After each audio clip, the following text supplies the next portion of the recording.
What's up, Taiwan? I'm Ethan Liu with 10 minutes of news from here in Taiwan and around the world.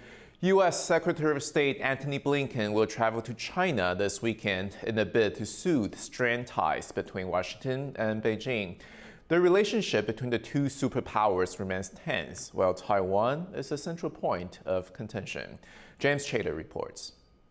U.S. Secretary of State Antony Blinken will become the first cabinet official of President Joe Biden's government to visit China when he travels to Beijing this weekend. But Blinken's trip comes as tensions between the two superpowers over Taiwan remain high. They remain competitive with each other. However, they also are cognizant of the risks of escalation that might come out of unintended consequences or unforeseen events. In recent months, Washington passed new legislation to provide Taiwan with $10 billion for arms sales. A top American Air Force official predicted the US will fight China over Taiwan in 2025. And rumors have swirled that new US House Speaker Kevin McCarthy could visit Taiwan in spring this year. I don't think China can tell me where I can go at any time, at any place. China claims Taiwan as part of its territory and condemns interactions between US and Taiwanese officials. Analysts say the aim of Blinken's trip is to stop US-China ties deteriorating any further. They want to control the situation, not to overballoon it into tension or even full-out military threats or activities. Taiwan says it will be monitoring the talks. 外交部对于美中的会晤所以我们会持续与美方保持密切联系，随时掌握。But China's leadership is facing domestic pressure. Beijing is trying to restore public faith after nationwide protests against COVID-0 restrictions and a whipsaw relaxation of the policy that saw over 900 million people infected with the virus. With instability at home, Beijing has stepped up engagement with overseas partners. But on core issues like Taiwan, the US and China remain at loggerheads, and so expectations for Blinken's visit are low.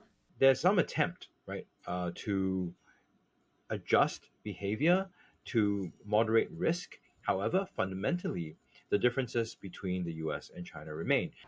The starting point for Blinken in Beijing will be low. While all communication is positive, trust between the two sides has been eroded over recent months. But Washington and Beijing know it's in both their interests and the interest of Taiwan to keep this relationship under control. Howard Zhang and James Chater for TaiwanPlus. The United States is expected to announce more than $2 billion in defense aid to Ukraine. Some of the weapon systems being sent there are already being used here in Taiwan. This has given the Taiwanese military an opportunity to adapt its defense strategy. Jaime Ocon has this report. Missiles fill the skies above Ukraine. Since Russia's invasion of the country almost a year ago, weaponry like this Multiple Launch Rocket System, or MLRS, have been crucial to Ukraine's self-defense. The MLRS, as soon as it entered the Ukrainian theater, gave the Ukrainians the ability to strike behind enemy or Russian lines. Over the course of the war, the United States has provided more than $27 billion in military assistance to Ukraine. These defense packages have also included thousands of portable and shoulder-mounted missile systems, which can take out tanks and aircraft. These systems are in line with what defense analysts call an asymmetric strategy, which can help a smaller nation defend against a larger opponent. I think it's the ability to increase what in your force does damage, right? And therefore that increases the liability of enemy forces from fighting you, because it's not just, oh, we have to worry about the tanks, right? Or we have to worry about the F-16s. It's, oh, if I fly too low, some infantry guy is going to shoot me down. And seeing how effective it's been in Ukraine, other countries have been taking notice. Taiwan, which is under constant threat of invasion by China, has been preparing for the worst. The country's president, Tsai Ing-wen, made headlines when she held up this homemade anti-tank weapon, a demonstration of Taiwan's strategy to counter an increasingly aggressive Chinese military. What that means is that Taiwan's going to have to build a different kind of military because they're in a different security environment, and that military needs to be more focused on what many people have talked about as asymmetric capabilities. Some people. Taiwan has already purchased more than 400 anti-tank and anti-air missiles, and it's now awaiting delivery of those weapons. The military also developed a similar version of the MLRS, the Thunderbolt 2000. Taiwan is taking note of how these weapons are being deployed in Ukraine and practicing how to use them at home, not only adapting its strategy, but also demonstrating its defensive capabilities. Unlike Ukraine, who started off with, we're not preparing to defend, we're not an aggressor here. I think Taiwan is in a different situation where it's in a position of strength that if you attempt that, it won't go the way you want based on a signal of strength and deterrence. As Taiwan continues to enhance its defenses, it's looking to take lessons from the battlefield in Ukraine, not just by preparing for a war, but more importantly, trying to prevent one. Klein Wang and Jaime Ocon for TaiwanPlus. Britain and Australia have called for peace and stability across the Taiwan Strait. In a joint statement, the two countries spoke out against the use of force or coercion to resolve disputes between China and Taiwan. They also expressed support for Taiwan's meaningful participation in international organizations.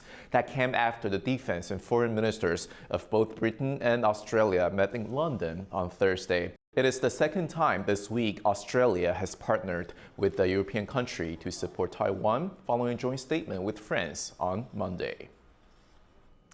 Concerns are mounting that Taiwan's funds could go bust after the country's three biggest pension funds lost nearly $12 billion last year.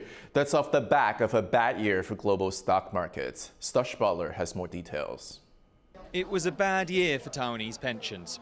Taiwan's three biggest pension funds started 2022 with about $185 billion US, but by the end of the year, that had dropped to less than $174 billion. That means the funds lost more than 6% of their value, or nearly $12 billion.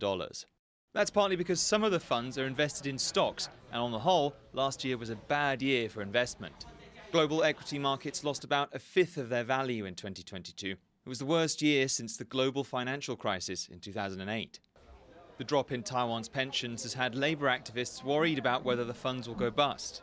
如果我们要靠股市的大赚来维持这个劳保的财务的安全，基本上是缘木求鱼的。股市有赚有亏，我们还是期待说，未来劳保的整个改革应该要尽早来启动。 Stocks aside, Taiwan's low birth rate and aging population mean there'll be fewer taxpayers paying into the fund and more pensioners taking money out of it. That's a struggle many countries in Asia, like Japan and South Korea, are facing too. But Taiwan's government says Taiwanese workers shouldn't be worried about getting their money back. 劳工领取给付的权益绝对受到保障。劳保基金10年来累积的平均收益率是4.36%。 Authorities say they're confident about the state of Taiwan's funds after a difficult 2022. But with big population changes on the horizon, the government will face tough decisions longer term about how to bring about pension reform. Alex Chen, Stash Butler for TaiwanPlus. Cold weather cost Taiwan's farmers over $2.5 million in lost crops in January alone. That's according to the Council of Agriculture. It said Oriental pears were the worst affected crop, especially in the central city of Taichung. Farmers were already struggling with new Chinese bans on Taiwanese produce last year. A severe cold spell affected all of East Asia last month. Experts suggest the effects of climate change will mean severe weather patterns becoming more common in the future. Thank you for watching What's Up Taiwan. Remember to download the TaiwanPlus app for more stories from Taiwan and around the world. Finally, today we leave you with images from the Freeride World Tour ski and snowboard event in Andorra. I'm Ethan Liu. Take care, and I'll see you next time.